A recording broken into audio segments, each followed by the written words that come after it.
सत्ता में अब आपको ईवी वाली रेस के बारे में बताते हैं, जिसे लेकर दिल्ली में आज एक बड़ा फैसला हुआ है।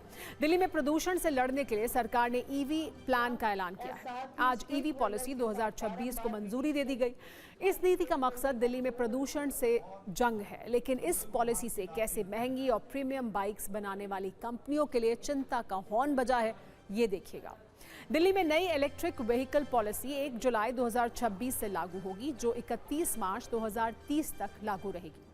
दिल्ली सरकार का 4 वर्षों में करीब 15,000 करोड़ रुपए खर्च करने का प्लान है। पॉलिसी के अनुसार इलेक्ट्रिक कारों पर 100% रोड टैक्स और रजिस्ट्रेशन माफ किया जाएगा। बड़ी बात यह भी है कि 1 अप्रैल 2028 से दिल्ली में पेट्रोल डीजल 2 व्हीलर का रजिस्ट्रेशन नहीं किया जाएगा, यानी सिर्फ E2 व्हीलर चलेंगे और 1 जनवरी 2027 से EV 3 व्हीलर और EV N1 ट्रक का रजिस्ट्रेशन किया जाएगा। लेकिन इन सब में सबसे ज्यादा विमर्श E2 व्हीलर वाले फैसले पर हो रहा है, क्योंकि इससे न सिर्फ महंगी बाइक के शौकीन लोगों के मन में कई सवालों की रेस शुरू हो गई है, तो कंपनियां भी बिजनेस वाला चिंता कार्ड दिखा रही हैं। वजह भी समझिए। दिल्ली में ईवी पॉलिसी के अनुसार अप्रैल 2028 के बाद से 2 व्हीलर शोरूम में सिर्फ ई बाइक बिकेंगी और EV 2 व्हीलर ही मिलेंगे। लोगों को आर्थिक राहत देने के लिए सरकार ने सब्सिडी वाला प्लान बताया है, जिसके तहत 2.25 लाख की ई बाइक पर पहले साल 30,000 तक की सब्सिडी दी जाएगी और ये सब्सिडी अगले 3 वर्षों तक अलग अलग स्लैब में मिलेगी। ई बाइक्स पर सरकार का फोकस इसलिए है क्योंकि उसके अनुसार दिल्ली में गाड़ियों से होने वाले प्रदूषण में तकरीबन 33% पोल्यूशन कमर्शियल वाहनों और 46% 2 व्हीलर और 3 व्हीलर से होता है। अब सरकार तो प्रदूषण मुक्त राहत की सांस लेने की तैयारी कर रही है, तो बाइक बनाने वाली कंपनियों का तनाव इससे बढ़ गया है, खासकर वो कंपनियां जो महंगी बाइक्स बनाती हैं, क्योंकि E2 व्हीलर वाले प्लान से इन कंपनियों के लिए चुनौती बढ़ गई है। अभी रॉयल एनफील्ड, बजाज और KTM जैसी कई बड़ी कंपनियां महंगी बाइक बनाती हैं, जिनमें भारी भरकम इंजन की वजह से पावर भी ज्यादा होती है और रेंज भी। इसलिए अब इन कंपनियों को ई बाइक के हिसाब से तकनीक बदलनी होगी। ई बाइक्स की कीमत भी पेट्रोल बाइक्स के मुकाबले ज्यादा होगी। हालांकि इसके लिए सरकार ने पहले ही सब्सिडी वाला प्लान बना लिया है। लोगों के मन में भी सवाल इस बात को लेकर है कि क्या ई बाइक्स में वो सब कुछ मिल पाएगा जो उन्हें अभी प्रीमियम और पावरफुल बाइक्स में मिलता है। क्या इस तरह की ई बाइक्स कंपनियां तैयार कर पाएंगी? रिपोर्ट्स के अनुसार पिछले कुछ वर्षों में महंगी और प्रीमियम सेगमेंट की बाइक्स का ट्रेंड तेजी से बढ़ा है। देश में 200 सीसी से ऊपर के इंजन क्षमता की बाइक्स की बिक्री तेजी से बढ़ी है। 150 सीसी से 200 सीसी के सेगमेंट में सालाना आधार पर 29% वृद्धि हुई है। इस ट्रेंड से अगर अनुमान लगाएंगे तो दिल्ली में भी महंगी बाइक्स में इजाफा हुआ है। बाइक के शौकीन लोग बढ़ चढ़कर ऐसी बाइक्स पर पैसा लगा रहे हैं जो उन्हें लॉन्ग रेंज की सुविधा दें। आपने देखा होगा, अब दुर्गम पहाड़ों पर भी लोग बाइक से पहुंच रहे हैं। प्रीमियम बाइक्स में ज्यादा पावर भी मिलती है, लेकिन क्या यही पावर ई बाइक्स में मिलेगी? इसके अलावा प्रीमियम फील के लिए भी लोग इस तहत के 2 व्हीलर खरीदते हैं और ऐसा मानते हैं कि जब उन्हें बेचा जाता है तो रीसेल वैल्यू भी उन्हें अच्छी मिल जाती है। लेकिन उनकी ये उम्मीद क्या ई बाइक्स के साथ पूरी होगी? इसे लेकर सवाल ही सवाल है। वैसे सरकार ये कह रही है कि उसकी तैयारी पूरी है।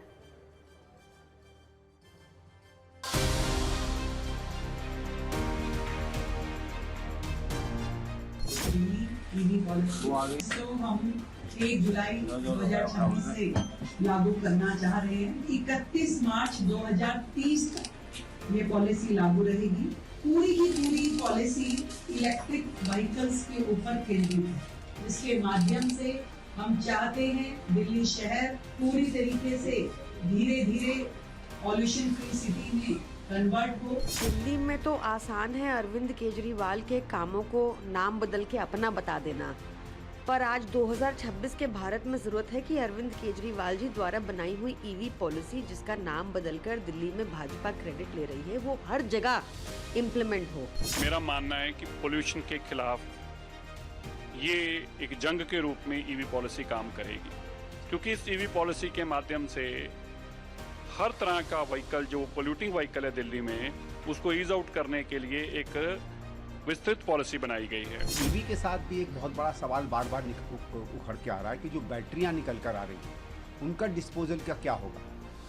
एक ये बहुत बड़ा सवाल बन रहा है, क्योंकि चलिए साहब कार्बन है और चीज़ें हैं, इसके तो फिर भी कंट्रोल के तौर तरीके हैं। ये वाला जो पोल्यूशन होगा ईवी का, इसको भी सरकार को सुलझाना पड़ेगा। 7,000 करोड़ रुपए इस पॉलिसी के अंतर्गत अगले आने वाले 3 वर्षों में खर्चे जाएंगे। नया सब्सिडी पर, स्क्रैपिंग पर, इंफ्रास्ट्रक्चर पर और साथ ही साथ नए वाहनों की, बड़े वाहनों की खरीद पर रोड टैक्स में भी छूट दी जाएगी।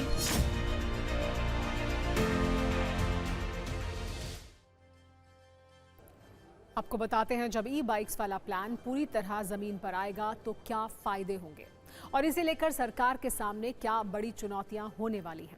आइए इसे समझते हैं।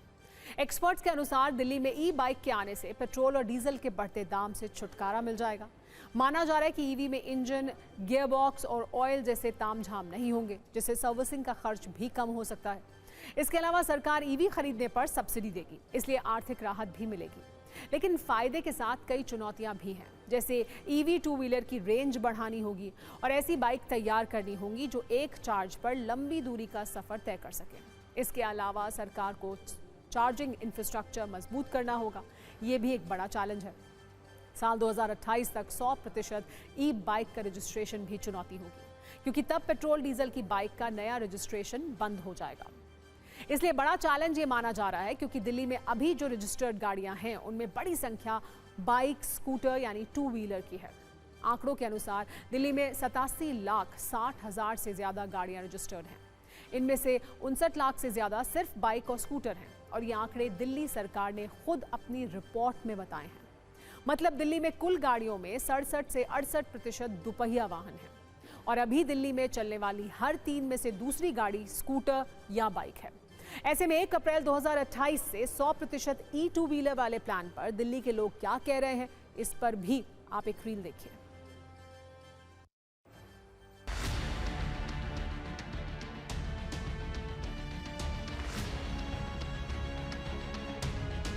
देश की राजधानी दिल्ली में प्रदूषण का एक बड़ा कारण वाहनों से उत्सर्जित होने वाला प्रदूषण है, और उसे दूर करने के लिए दिल्ली सरकार ने ईवी पॉलिसी जो है उसको अब कैबिनेट से पास कर दिया गया है, जिसे जल्द ही जो है एलजी के अप्रूवल के बाद यानी कि 1 जुलाई से दिल्ली में लागू कर दिया जाएगा, और जो कि 31 मार्च 2030 तक लागू रहेगी। दिल्ली सरकार के इस फैसले को कैसे देखते हैं कि 2 अप्रैल 2028 के बाद ऐसे व्हीकल आप रजिस्टर करा सकते हैं? उसमें तो हमारा वैसे देखा जाए तो फायदा ही है। हाँ जी, क्योंकि पेट्रोल का रेट भी बढ़े जा रहा है। इलेक्ट्रिकल व्हीकल हमारे मतलब प्रदूषण भी कम होएगा। सर प्रदूषण बहुत ज़्यादा हो गया है, गाड़ियाँ बहुत ज़्यादा हो गई है। एक घर के अंदर 8-8 स्कूटी हैं और 3-3 गाड़ी हैं, तो एक बड़ी गाड़ी देनी चाहिए सरकार को जिसके अंदर पूरी फैमिली आ जाए, और बैटरी बेस्ट है। ईवी होनी चाहिए, पेट्रोल वाली होनी चाहिए? ईवी होनी चाहिए। ईवी होनी चाहिए। तो आप मानते हैं ये पॉलिसी अच्छी है? बहुत बढ़िया। सर उसमें ना चार्जिंग का तो समस्या हो सकती है। चार्जिंग की काफ़ी टाइम लगता है। बिल्कुल यूजलेस। आप अगर ईवी को बाहर लेके जाएंगे चार्जिंग स्टेशन के लिए, आप गाड़ी खड़ी करके 2-2, 4-4, 6-6 घंटे खड़े रहिए। मैं 25 साल से गाड़ी यूज़ कर रहा हूँ, पेट्रोल इज़ द बेस्ट। वैसे दिल्ली सरकार की ईवी पॉलिसी और हमारी ये कुंजी देखकर कई लोगों के मन में ये सवाल हो सकता है कि अब उनकी पुरानी बाइक का क्या होगा। तो इसका जवाब भी आप नोट कर लीजिए।